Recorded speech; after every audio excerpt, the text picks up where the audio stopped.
మీకు ఒక great job offer వస్తే వదిలేస్తారా?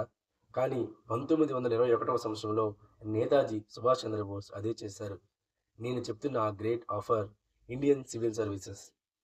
బ్రిటిష్ ఇండియా టైంలో అదొక great opportunity. Huge salary, lot of power. ఆ గోల్డెన్ ఆపర్చునిటీని నేతాజీ సుభాష్ చంద్రబోస్ వదులుకున్నారు. ఎందుకంటే ఆయన మనసులో ఒక తెలియని ఆవేదన. అదే మదర్ ఇండియా ఇన్ చైన్స్. ఆ గోల్డెన్ ఆపర్చునిటీ ఆయన వదులుకొని ఫ్రీడమ్ స్ట్రగుల్‌లో జాయిన్ అయ్యారు.